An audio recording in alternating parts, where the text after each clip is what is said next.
各位朋友，你哋好，我係呼籲大家咧係積極考慮支持在家基金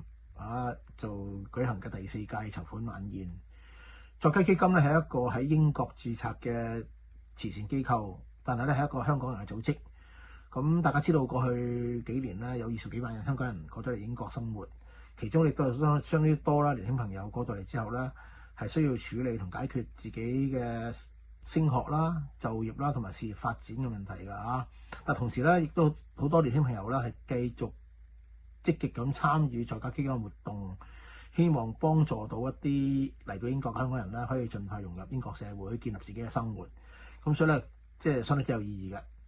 過去3年咧，在家基金已經透過佢哋嘅籌集得嘅款項咧，係支持咗30位年輕朋友咧，係可以喺學業、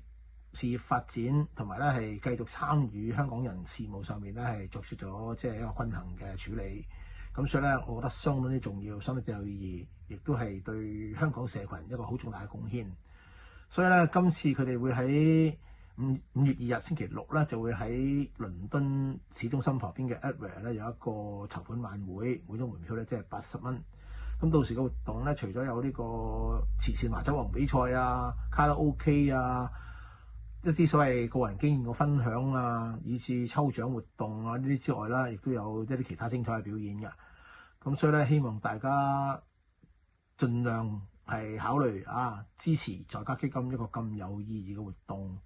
咁大家上翻相關嘅網頁咧，就會可以睇到相關嘅活動嘅資料，同埋咧可以買呢個門票㗎啦。希望大家繼續支持在家基金，繼續留意在家基金咁有意義嘅工作。多謝大家。